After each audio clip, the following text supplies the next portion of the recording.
Hello everyone, मैं प्रीति कोठारी एक और नई वीडियो के साथ। और आज हम बात करते हैं केवीएस टीजीटी मैथ्स की प्रैक्टिस सेट 11 की। और इसमें टॉपिक रहेगा हमारा सर्कल। ठीक है, इससे रिलेटेड थोड़ा सा कॉन्सेप्ट का एक्सप्लेनेशन है और बीच बीच में क्वेश्चंस होंगे। टोटल क्वेश्चंस जो होंगे वो प्रैक्टिस के लिए 10 क्वेश्चंस होंगे, राइट। आज हम बात करते हैं, पहला टॉपिक जो है वो सर्किल ही है। सर्किल बेसिकली क्या होता है, आप दो तरीके से कह सकते हो। या तो ये बहुत सारे पॉइंट्स का आपको पता है, इसकी ये बाहर की जो बाउंड्री है ये सर्कमफेरेंस कहलाती है ना।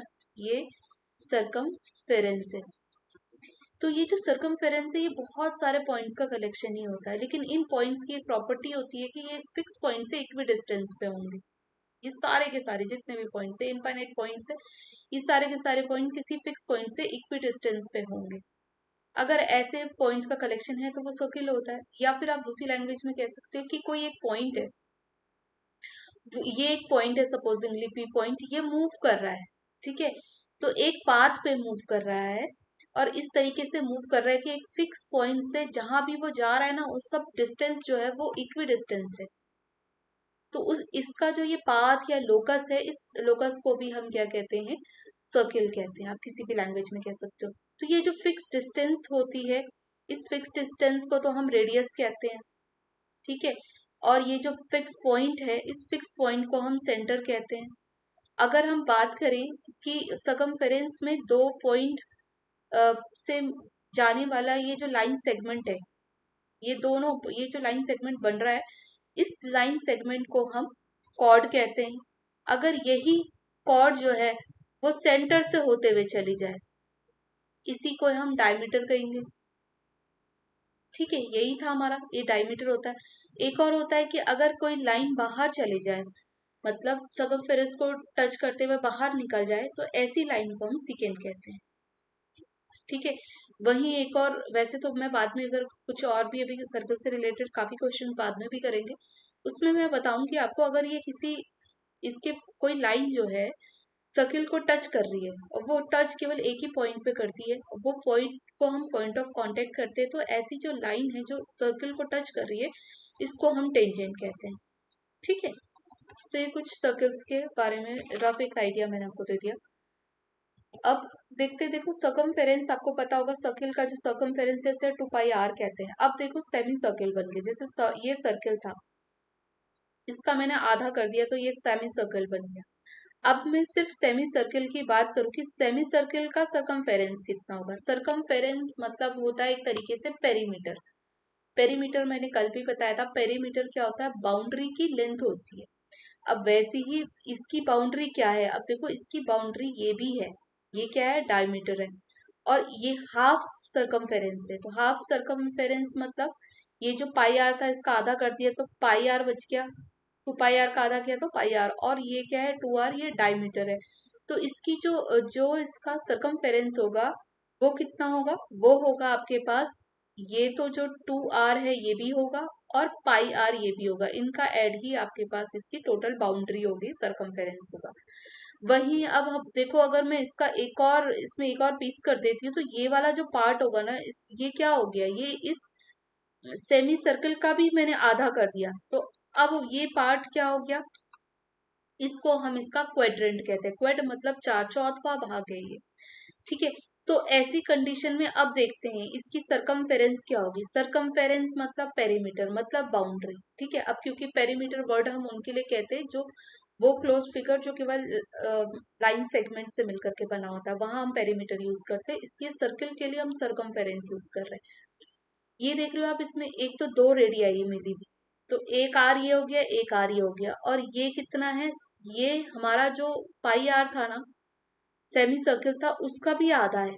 तो यही लिखा है उन्होंने, ये पाई आर आधा हो गया और ये 2r जो है ये दोनों आर है, इसलिए ये क्वाड्रेंट का सर्कमफेरेंस हो गया। अब बात करते हैं हम किसी भी व्हील की। सपोजिंगली ये व्हील है और ये व्हील क्या कर रहा है, एक इसने एक रोटेशन किया, एक रोटेशन मतलब एक बारी हमने इसको घुमा दिया, तो ये अगर हम पूछे कि इसने कितनी डिस्टेंस कवर की, तो जितनी उसकी सरकमफेरेंस होगी व्हील की, उतनी वो डिस्टेंस कवर करेगा।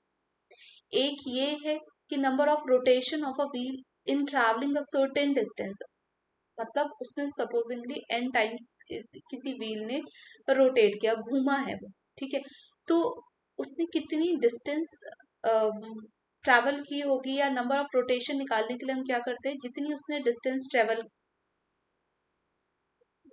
देखो बात करते हैं क्वेश्चन नंबर 1 की। तो क्वेश्चन नंबर 1 है, bicycles wheel makes 500 revolutions in making 11 kilometre, the diameter of the wheel is. उसने कहा कि एक व्हील ने 500 रिवोल्यूशंस, मतलब इतनी बार वो घूम चुका है, कितना, 5000, सॉरी 5000 टाइम्स वो घूम चुका है। अब 11 किलोमीटर वो चल चुका है। जब वो 11 किलोमीटर उसने डिस्टेंस कवर की, तब उसने 5000 रिवोल्यूशंस उसने कर दिया। अब वो कह रहे व्हील की, उस व्हील की आपको डायमीटर बतानी है। तो अगेन से देखो हमें पता था कि जो नंबर ऑफ रोटेशन है या रिवोल्यूशन है, ठीक है, इज इक्वल्स टू जिस टोटल डिस्टेंस, जितनी उसने डिस्टेंस कवर की है अपॉन में उसका सरकमफेरेंस, ठीक है। अब नंबर ऑफ रोटेशन तो उसके 5000 है, डिस्टेंस उसने 11, अब देखो किलोमीटर में की है, यहाँ उसने सेंटीमीटर में दिया हुआ है, तो सबसे पहले तो मैं इसको मीटर में कन्वर्ट कर देती हूँ, ठीक है। अपॉन में ये 2r मुझे चाहिए, डायमीटर है, पाई को मैं अलग लिख देती हूँ, ठीक है। अब मैं इसको लिखूंगी और करेक्टली, तो 2r इधर लेके आ जाओ, 11,000 अपॉन में 5000 कर लो, इंटू 7/22 तो है ही आपके पास, ये कैंसिल हो गया। आप इसको थोड़ा और करेंगे तो ये 77 अपॉन में 110 आएगा, जिसको कि आप 7/10 भी लिख सकते हैं।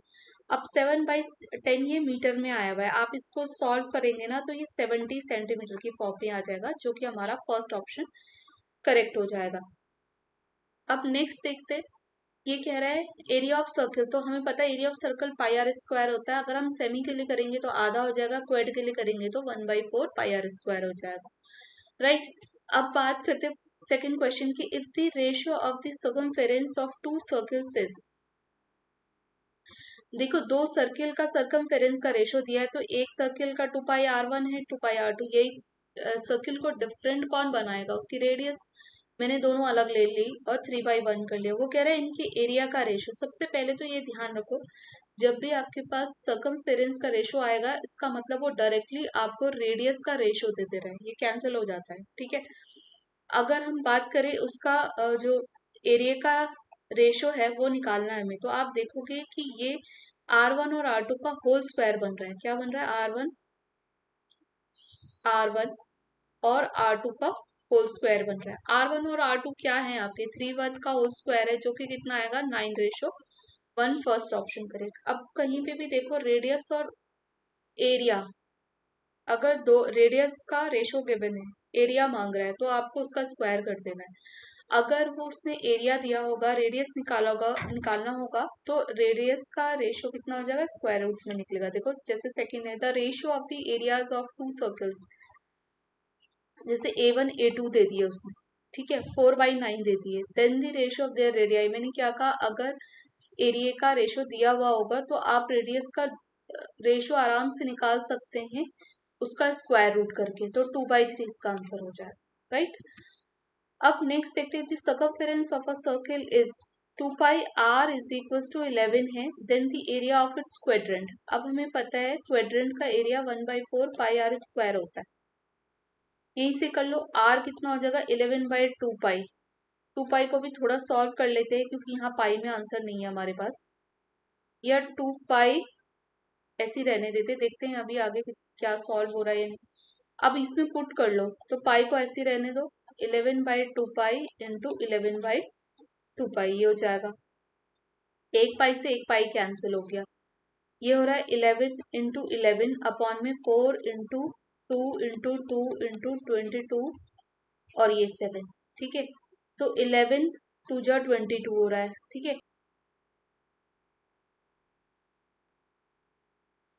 देखो क्वेश्चन नंबर 5 में, find the area of square inscribed in a circle of radius 8 centimetre. तो ये मैंने एक सर्कल ड्रॉ कर लिया, इस पे मैंने एक स्क्वायर ड्रॉ करा। अब वो कह रहे इस स्क्वायर का ABCD, ठीक है, इसका आपको एरिया निकालना है। तो इसकी साइड्स मैंने ए ले ली है, क्योंकि स्क्वायर है।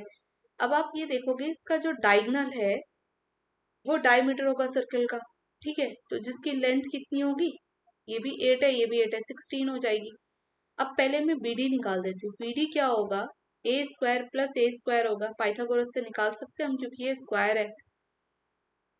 तो ये ए स्क्वायर होगा, ये भी ए स्क्वायर होगा, मतलब 2, ये BD का whole square is equal to 2a square होगा। तो जो BD होगा वो कितना होगा, √2a होगा। ठीक है, अब BD की वैल्यू उसने 16 दे रखी है, √2a हो जाएगा। तो a कितना आएगा, यहाँ से अगर हम देखें तो ये हो जाएगा 16 अपॉन में √2। इसको मैं √2 अपॉन √2 करके यहाँ 8 कर देती हूँ, तो कितना आ रहा है, ये 8√2 हो जाएगा। तो ये 8√2 सेंटीमीटर इसकी क्या आ गई, ये इसका ए आया हुआ है।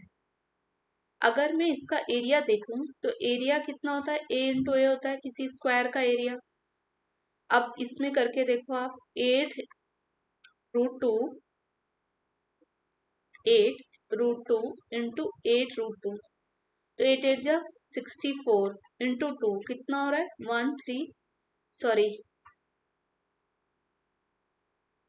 ये हो रहा है 8 और 12 128 सेंटीमीटर स्क्वायर जो है इसका एरिया निकल के आ रहा है। ठीक है, नेक्स्ट देखते हैं sector of a circle. Sector basically क्या होता है, अगर कोई भी सर्किल में रेडियाई है, रेडियाई मतलब रेडियस का प्लूरल, तो 2 रेडियाई हैं और एक आर्क है इसी सर्किल का, तो ये जितना भी स्पेस ऑक्यूपाई करेगा, ये एरिया, ये स्पेस, तो इस एरिया को ही हम सेक्टर कहते हैं।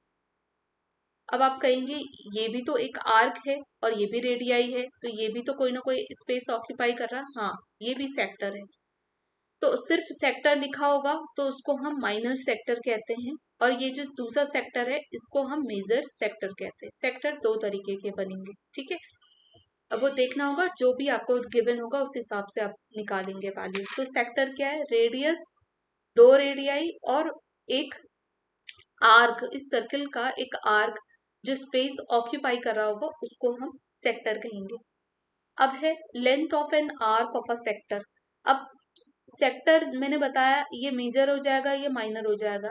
अब माइनर वाले ने जितना आर्क ऑक्यूपाई कर रखा होगा, ये इस सेक्टर के लिए, माइनर सेक्टर के लिए आर्क होगा, और ये मेजर सेक्टर के लिए आर्क होगा, ये ऊपर वाला। ठीक है, अब इनकी लेंथ निकालने के लिए हम क्या करते हैं, देखो लेंथ निकालने के लिए इस आर्क की लेंथ एल कैसे निकलती है, θ/360 इंटू 2πr करके निकलती है। वैसे ही ये तो इन टर्म्स ऑफ सेक्टर का एरिया निकाल रहे हैं, उसको हम हाफ LR करके कहते हैं। अभी हम देखेंगे आगे कि वो सेक्टर का एरिया निकलता कैसे है या क्या होता है। अब देखो area of sector of a circle, basically देखो मैं निकालना बताती हूँ, निकालते कैसे। हम जब पूरे एरिया को देखेंगे ना, तो 360 डिग्री का जो पूरा सर्किल होता है, उस समय सर्किल का एरिया जो होता है πr² होता है। तो 1 डिग्री में कितना होना चाहिए, πr² अपॉन 360 डिग्री होना चाहिए किसी भी सर्किल का एरिया 1 डिग्री के लिए। वैसे थीटा डिग्री के लिए कितना होना चाहिए, तो θ/360 इंटू πr² होना चाहिए। वही हम करते हैं कि एरिया ऑफ माइनर सेक्टर जो है, माइनर सेक्टर का मतलब है कि ये जो छोटा हिस्सा है इसमें थीटा हमें गिवन है, इसका एरिया निकालना होगा अगर, तो हम ये फॉर्मूला अप्लाई करेंगे। फिर मेजर का निकालना होगा तो आप पूरे सर्किल में से माइनर को सब्ट्रैक्ट कर दो। कभी कभी मेजर वाला पार्ट दिया होता है तो आप पूरे सर्किल में से मेजर वाले को सब्ट्रैक्ट कर दो तो माइनर निकल के आ जाएगा। ठीक है, बात करते हैं सेगमेंट की। जैसे सेक्टर पढ़ा, सेक्टर में रेडियाई, 2 रेडियस और एक आर्क मिलकर के जो स्पेस ऑक्यूपाई कर रहा होता है उसको हम सेक्टर कहते हैं। वैसे सेगमेंट में एक लाइन सेगमेंट होती है, और ये एक आर्क है किसका, ये आर्क है सर्किल का एक छोटा सा पार्ट है आपके पास, ये आर्क, और ये सेगमेंट जो एरिया ऑक्यूपाई कर रहा है इसको हम कहते हैं सेगमेंट ऑफ सर्किल कहते हैं। ठीक है, अब इसमें भी आपको 2 पार्ट दिख रहे होंगे, तो जो छोटा वाला पार्ट है इसको हम माइनर सेगमेंट कहते हैं, और जो बड़ा वाला पार्ट है इसको हम मेजर सेगमेंट कहते हैं। ठीक है, तो समझ आया होगा, एक लाइन सेगमेंट और एक आर्क मिलकर के जो स्पेस ऑक्यूपाई करेगा उसको हम सेगमेंट ऑफ अ सर्किल कहेंगे। ठीक है, अगेन अगर आपको किसी भी सेगमेंट का एरिया निकालना होगा, उसको करने के लिए क्या करना होगा, देखो अब ऐसे तो ये निकल के नहीं आएगा, हमें क्या करनी होगी, इसकी रेडियस भी ड्रॉ करनी होगी। अब क्या बन गया, एक ट्राइंगल बन गया और एक पूरा का पूरा आपको सेक्टर भी दिख रहा होगा। तो इसमें हम जब सेगमेंट का एरिया निकालते हैं ना, तो सबसे पहले हमें सेक्टर का एरिया निकालना होता है। सेक्टर के एरिया में से ये ट्राइंगल को सब्ट्रैक्ट करना होता है, तो हमारे पास जो है सेगमेंट का एरिया निकल के आता है। ठीक है, इसके लिए अपना कोई पर्सनल अलग से फॉर्मूला नहीं होता। आपको एरिया ऑफ ट्राइंगल पता होना चाहिए, जो मैंने इससे पहले वीडियो में बता दी थी, और आपको एरिया ऑफ सेक्टर पता होना चाहिए।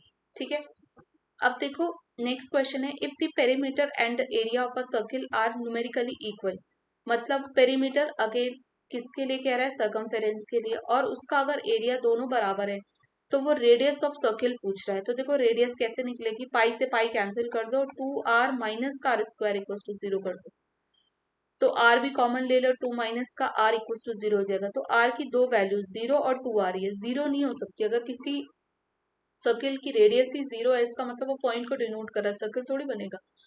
तो रेडियस यहाँ क्या होगी, 2 यूनिट। करेक्ट आंसर हमारा फर्स्ट हो जाएगा। अब नेक्स्ट कह रहा है the area of an equilateral triangle, और वो दिया हुआ है आपके पास, with each vertex of the triangle as center as a circle is drawn with radius equal to half the length of the side of the triangle, find the area of shaded region। Basically वो कह रहा है कि एक equilateral triangle दे दिया, उसका area दिया हुआ है, और ये इक्विलेटरल ट्राइंगल भी इसके तीनों सर्किल के सेंटर को ज्वाइन करके बन रहा है।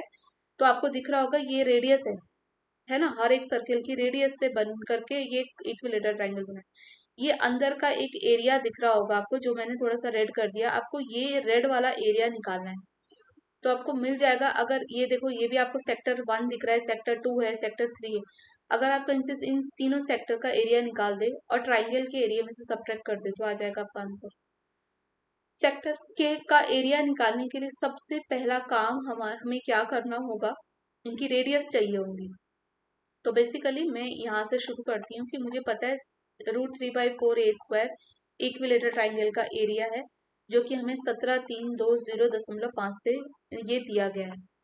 अब एक चीज मैं आपको बताती हूँ कि जो √3 होता है ना, अगर आपको ये वैल्यू नहीं पता होती तो आप ये क्वेश्चन कर नहीं सकते थे, मुश्किल हो जाता है ये करना। देखो a²/4 को यहीं रहने दो, और 17,320.5 है।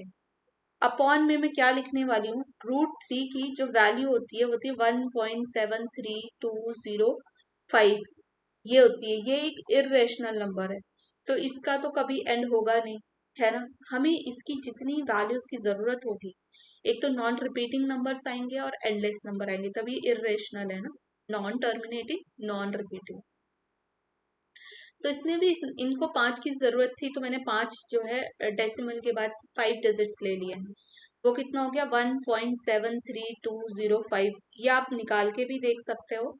तो ये इतनी वैल्यूज होती है, करेक्ट वैल्यू है ये। अगर अभी वैसे नहीं करना, कैलकुलेटर में भी कर सकते हो आप, ये इतनी वैल्यू होती है इसकी। अब मैंने क्या किया, यहाँ से पॉइंट हटाया तो एक 10 नीचे आया, तो यहाँ से भी पॉइंट हटाऊंगी तो 10⁵ ऊपर भी जाएगा।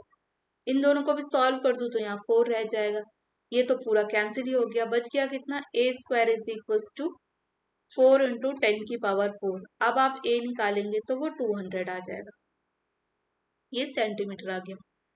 अब ये तो आया a ये है, तो मैं क्या r निकाल सकती हूँ हर एक का, तो r कितना आ जाएगा, 100। कैसे, क्योंकि यही तो, ये पूरा a है, ये पूरी एक साइड इसकी a है, तो ये आधा आधा हो जाएगा, 100 आएंगे। ठीक हो गया। अब वो पूछ रहा था हमें, पूछा तो उसने यही है कि आपको शेडेड, अब देखो ये जो सेक्टर है, ये 3 सेक्टर बन रहे हैं, तो अगर मैं इनका एरिया निकालू तो 3 इंटू सेक्टर कितना है, हर एक एंगल 60 डिग्री का बनेगा, 360 हो जाएगा, इंटू पाई हो जाएगा 3.14 लिख दूंगी मैं, और आर का स्क्वायर मतलब 100 का स्क्वायर लिख दूंगी। तो ए जो होगा ये यहाँ 6 टाइम्स हो गया, 3 × 2 = 6 हो गया, और a इज इक्वल्स टू कितना आ रहा है, 3.14 अपॉन में 2 ये बन रहा है, इंटू 100 × 100 हो रहा है। ठीक है, यहाँ मैंने 50 भी कर दिया। तो a कितना आ रहा है आप देखो, 5 × 20, 5 कम 5 6 7 और 5 दिया 15, 15 ये हो गए। 3 जीरो इसके अपने भी हैं, ठीक है, 2 लास्ट में लगेंगे। ये a इज इक्वल टू हो रहा है 15,700.00 हो रहा है। अब आपको क्या करना था, ये तीनों सेक्टर का एरिया निकाल दिया। जो रिक्वायर्ड एरिया था, वो रिक्वायर्ड एरिया बेसिकली क्या था कि जो ट्राइंगल का एरिया है वो 17,320.5 है, उसमें से सब्ट्रैक्ट करना है आपको ये वाला नंबर। तो कितना आ रहा है देखते हैं, 5.02, यहाँ कितना आएगा 6, 1 आ जाएगा। तो ये आ रहा है हमारे पास थर्ड ऑप्शन करेक्ट, ठीक है। नेक्स्ट देखते हैं, find the area of sector of a circle with radius 6 centimetre and angle, sector का जो एंगल है वो 60 है। तो again area is equal to 60 upon 360 degree into pi, R square कितना है 6 इंटू 6 है। अब ये सब नंबर्स में है तो मुझे 22/7 लिखना पड़ेगा, ठीक है। ये कैंसिल, 6 से 6 भी कैंसिल, आप सॉल्व करेंगे 6 दूनी 12 13 7, ये सेंटीमीटर स्क्वायर, मतलब सेकेंड ऑप्शन करेक्ट है। नाइन्थ देखते हैं, the length of the minute hand of a clock is 14 centimetre. Basically वो आर दे रहा है आपके पास 14 सेंटीमीटर। एक चीज हम बता देते हैं, वो कह रहा है find the area swept by the minute hand in 5 minutes, है ना। सबसे पहले तो angle swept by minute hand in 60 minutes is equals to 60 minute में वो कितना 360 डिग्री का वो एंगल स्वेप्ट करता है। 1 मिनट में वो कितना एंगल स्वेप्ट करेगा 360/60, which is equals to 6 degree. तो 5 मिनट में कितना करेगा वो 30 डिग्री स्वेप्ट करेगा, ठीक है। 5 मिनट में वो 30 डिग्री स्वेप्ट करेगा। अब उसके बाद इसका जो एरिया होगा वो कितना होगा 30 डिग्री अपॉन में 360 डिग्री इंटू पाई 22/7 इंटू 14 इंटू 14, 7 2 जा 14, ये हो जाएगा 3 1 जा 3, 3 2 जा 6, 0 से 0 कैंसिल, 12 आ रहा है, ठीक है। और ये आ रहा है आपका कितना, अगेन 2 6 जा 12, फिर 2 3 जा 2 1 जा 2 1 जा, तो ये आ रहा है 11 इंटू 14 अपॉन में 3। तो 11 4 जा 44, 11 1 जा 11 और 4, ये आ रहा है आपके पास फर्स्ट ऑप्शन करेक्ट। लास्ट है, find the area of the largest triangle that can be inscribed in a semi circle. अब एक सेमी सर्कल मैंने ड्रॉ किया, उसमें आपको लार्जेस्ट ट्राइंगल का एरिया निकालना है। रेडियस इसकी 9 है, ठीक है। अब लार्जेस्ट ट्राइंगल आपको पता होगा कि किसी भी सेमी सर्कल में जो लार्जेस्ट ट्राइंगल बन रहा है, ये यहाँ अगर टच कर रहा है तो वो उसका एंगल 90 डिग्री होता है, ठीक है। तो इसकी रिमेनिंग 45 होंगे दोनों के दोनों, ठीक है। अब जब ये 45 बन रहे तो ये आइसोसेलेस बन रहे हैं। अगर मैं इसमें एक लाइन परपेंडिकुलर ड्रॉ कर लूं तो आइसोसेलेस का हमें पता है मीडियन दो भागों में भी बांटेगा और 2 इक्वल पार्ट्स में ऑल्टीट्यूड का काम भी करेगा, ठीक है। 90 डिग्री का हो गया। तो अब आप यहाँ देखो कि ये भी तो रेडियस है तो ये भी 9 होगी, तो इसका जो एरिया होगा वो हाफ बेस इंटू हाइट हो जाएगी, ठीक है। तो 2 9 जा, इसका मतलब 81 जो होगा स्क्वायर सेंटीमीटर इसका लार्जेस्ट ट्राइंगल का एरिया हो जाएगा, ठीक हो गया। तो आई होप ये समझ आया होगा। सारे 10 क्वेश्चन कंप्लीट हो गए। वीडियो पसंद आए तो लाइक सब्सक्राइब जरूर करिएगा।